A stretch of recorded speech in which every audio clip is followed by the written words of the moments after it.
Well, Joe, thank you for joining us here at Goldenton Road. There's a reason that we're filming this pre-rec ahead of the game, because you won't be here yet as the fans are watching the stream. Hopefully we'll be near to the ground.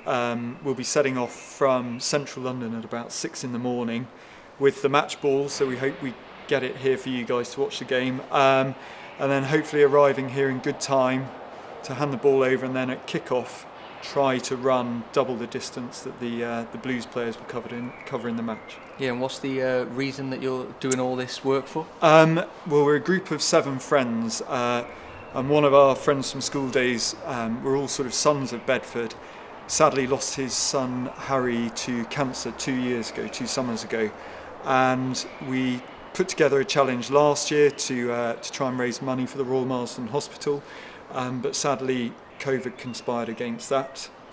It's meant a bit of rejigging, but to try and get Harry's family and the Royal Marsden through a threshold that they need to achieve, we've put together another challenge for this year, which is the best part of a 100-odd kilometre cycle ride from London to Bedford, and then I think between the 7 of us try and cover 100 kilometres on top of which. How can fans support the cause? Well, today at the ground, you can support the cause by donating. I think there'll be some QR codes around the ground where you can zap it, and that will take you straight to our Just Giving page, which is @BeatTheBlues.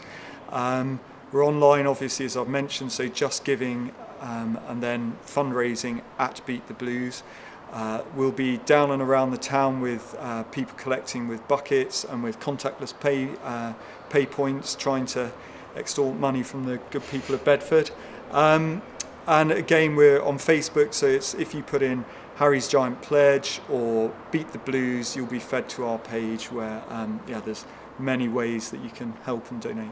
Yeah, and I'm sure you'll be ready to be here for the final whistle as well after you run in. What's your thoughts leading into the game? There's thoughts are that personally I think I'm middle of the pack as regards the other guys undertaking the challenge, so we are going to draw stumps in good time to hobble up from the embankment, be it on crutches, be it in a chair, something like that. We will get here for the final whistle, hopefully to some kind of fanfare from the crowd. Yeah, and hopefully a Blues win. Definitely a Blues win. There'll be no point in bringing the ball otherwise. We'll leave it back in London. And is there a specific motto that brings together this challenge on Saturday? Yeah, Harry was the bravest boy I've ever met. I was very lucky to get to know him properly, and I was astounded by every time he had a challenge to overcome, be it a really rather serious operation or another bout of medicine that invariably would make him very, very sick and very, very ill. He would just want to get it done, and he would say, let's just get it done. Wouldn't need much coaxing to take on the next sort of round of, be it chemotherapy or, as I've said, a major operation that they tried to invariably stop the spread of the cancer, which sadly, although he was a little lion of a boy, didn't work. But I'd go and visit him in hospital through the week, as much to see and support his father and mother as it was to see Harry, and you would always be greeted by a smile, perhaps a Nerf gun being fired at you, something cheeky, and it would all be done whilst he was in invariably horrible pain or feeling really rather groggy, but yet he still had this sort of spirit of being a little lion who loved his rugby, loved his friends, loved his sisters, loved his mum and dad. He was a wonderful boy. Yeah, and this cause has united the sporting community. What other sports clubs have helped you get involved in this fundraiser? I think it is recognition of Harry's bravery that Lewis Hamilton dedicated his victory in the Spanish Grand Prix to Harry.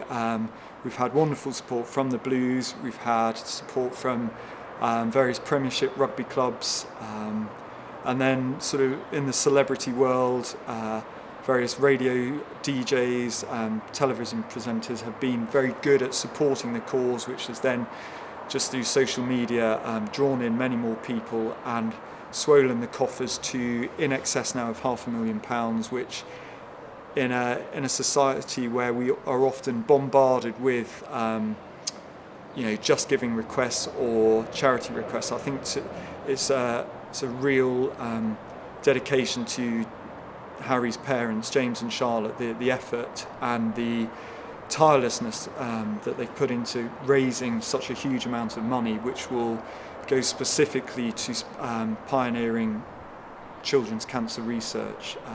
I think sadly at the moment a lot of the money that's raised for cancer charities goes to adult cancer, and there's very little research done into children's cancer. So this is a wonderful thing in that it will hopefully save the lives of other Harrys going forward, other children, and it's wonderful that this is specifically targeting a pioneering way of treating children's cancer that combines new drugs with radiotherapy and chemotherapy.